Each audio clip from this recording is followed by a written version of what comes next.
So of course the latest trend everyone is talking about is the carnivore diet. Like I've had a few comments on the threads, and wherever you go on the internet at the moment, that's the big talking point: carnivore diet, carnivore diet. It's kind of been made fashionable a little bit by Jordan Peterson, who had some autoimmune disorder. I think him and his daughter had some autoimmune disorders, and they both decided for whatever reason that they were going to eat nothing but meat. I think he said that he was gradually cutting things out of the diet to see if they were triggering his autoimmune, and he ended up cutting pretty much everything out except meat, and he found that he had some benefit from that health wise. And they did have some very serious personal health issues, so I don't think they're really a poster boy for the average person. You know, if you've got very specific health issues that call for a very specific diet, that's fine.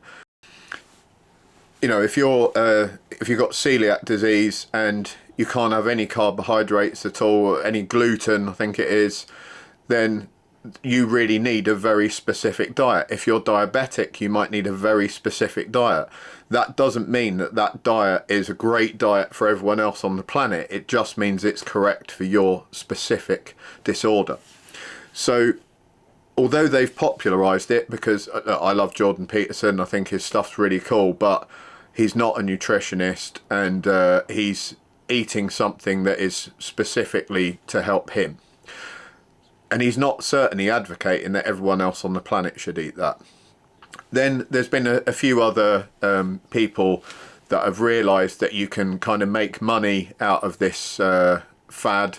So a lot of these, I've seen loads and loads of extreme diets come and go for the last 35, 40 years, you know, when I've been training, that we've had all kinds of extreme diets, and they're all the same in that they're very, very extreme, and there's money to be made out of them because they're so different to the normal diet that no one's going to pay you really to like the stuff that I'm advocating, which is a healthy, varied diet with a good amount of protein, a good amount of complex carbohydrates. You know, it's all pretty standard stuff. I'm never going to make a bucket load of money off of that because there's nothing in it for me, and people aren't going to pay me vast amounts of money to teach them about that. It's nothing that you didn't already know yourself. I'm just kind of reminding you about it and putting it into an easy to read format. If I were to advocate some kind of crazy diet, that's way different. So people might not know about that. It sounds exciting. Most people that want to hear about those crazy diets are people that have struggled with losing weight or have struggled to put on muscle using the standard means. Why have they struggled? Because they don't have consistency. So they've tried like a standard diet for 2 or 3 weeks that if they did for a year, they would actually get really good results from, but they don't get anything out of it for a couple of weeks, and then they go, this is too much for me. So that the consistency part is where they struggle. So then they look for something like a shortcut, right? And it would be great if those existed, but you know, the big news is shortcuts don't exist. There's just hard work and there's consistency, and that's what gets you a decent looking body and a decent performing body. If there were loads of shortcuts, we would all be walking around with abs and we'd all look amazing. There would be no fat people in the world. In fact, you know, there's very few of those people in the world, and most people are overweight, so that kind of tells you something. So these people want to jump onto the next diet trend, and they're crying out for it. You know, they're like, give us something, give us something, give us some amazing magic formula. So these people are crying out for like a magic supplement, some crazy diet drink that burns fat in the middle of the night, or some extreme diet that proposes to have amazing benefits. Or they're people that feel ill, sometimes psychologically ill, sometimes physically ill, and instead of concentrating on what they need to do to make that situation better, which is generally take more exercise, take responsibility in life, you know, try and better yourself in your job and with your friendships and all that kind of thing, guess what? That's all really hard work. So instead they'll blame like, I feel like this because you know, my diet, and I'm going to do this new extreme diet, and I'm going to jump on that bandwagon, and that's going to make me feel better. And temporarily it does, because as soon as we change something, it kind of gives us that little buzz. Oh, we're on to a new thing. You know, it's like when you start creatine for the first time in the gym and you're really into it, and you're like, yeah, oh man, this is super working. But once you've done that a few weeks, the kind of new exciting buzz wears off, and you maybe are not getting the results you thought you were. Creatine does work, but nowhere near the degree that people think it does. And the main thing that people get out of it when they first take it is the placebo effect, because they imagine they're going to be super strong. And of course, if you imagine that and you go to the gym, you are super strong. So that's kind of cool, but it isn't actually the creatine doing that, it's your brain. And to a degree you get that with these new fad diets. What have I got against the carnivore diet specifically?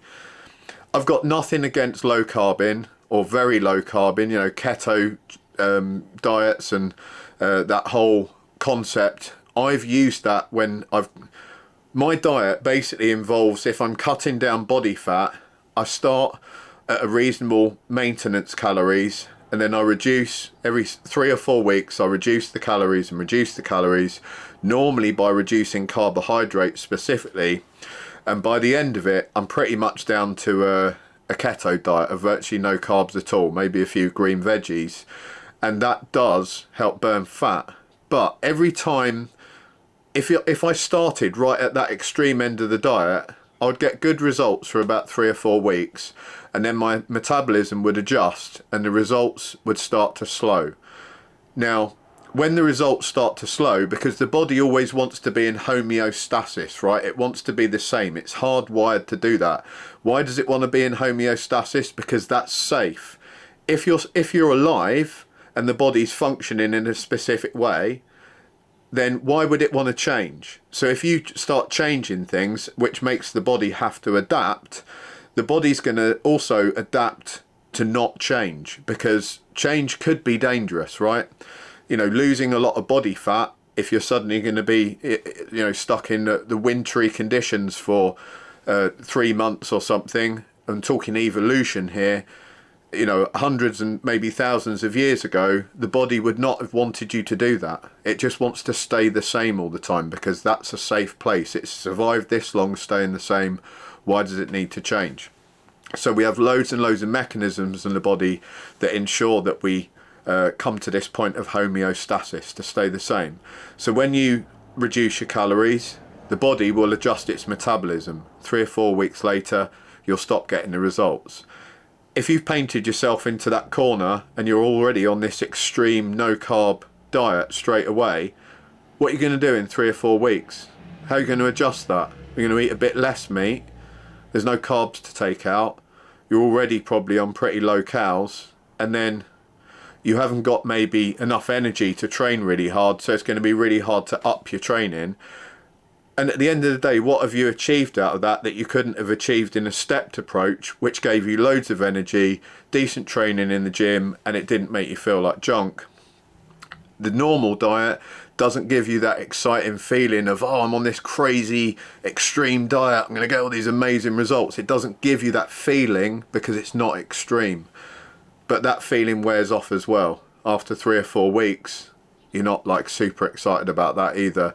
And the people that stay on extreme diets are few and far between. There are a few extremists out there that do, but we have very little evidence. And that brings me on to my next issue with this.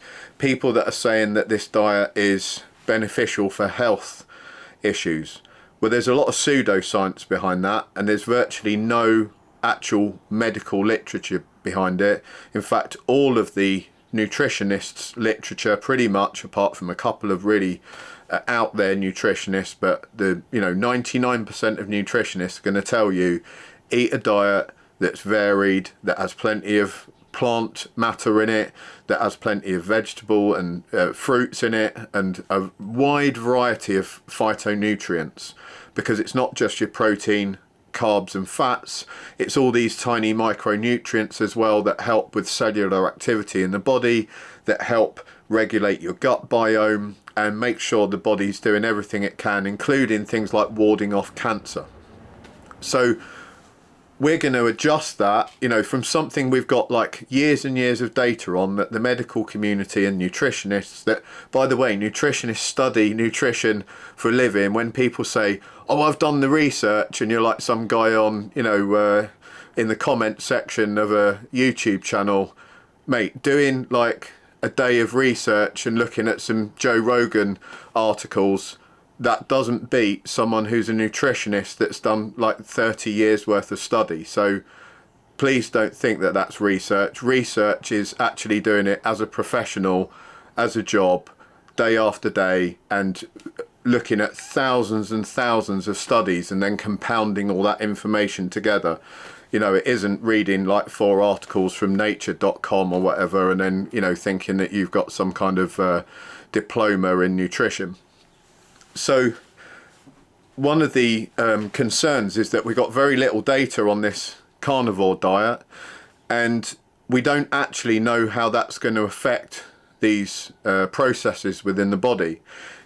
It has been theorized by some nutritionists that people are getting some health benefits, because if you've got bad bacteria in the gut and good bacteria, and those bad bacteria, we're learning more and more that the issues with the gut biome can have really significant knock-on issues, you know, for our health in general. If you eat this carnivore diet, it can basically eradicate pretty much all the gut bacteria, and because there's phytonutrients and stuff in the rest of the things that we eat that help to kind of regulate that and keep that at some kind of level. When we don't do that and we eradicate all the gut bacteria, that gets rid of the good and the bad. So that people might feel better because they've gotten rid of the bad. It's a bit like being on antibiotics. You've eradicated all the bad bacteria, that makes you feel better. The problem is you've eradicated all the good bacteria as well. And that's why you can end up feeling a bit rough if you keep going on multiple courses of antibiotics. Once you come off antibiotics, you go back to eating normally, you're not antibiotics anymore, your good bacteria come back, and hopefully the bad ones don't.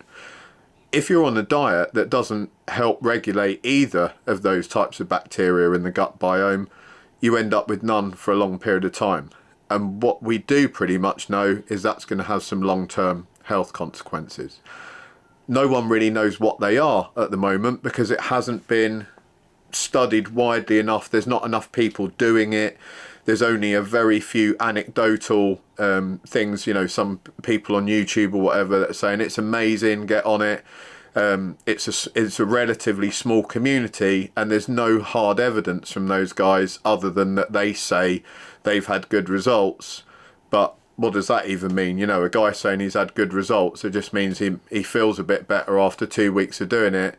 Most of those people you never even hear from again, so you don't know if in 6 months that person is still getting on really well, or a year or 2 years.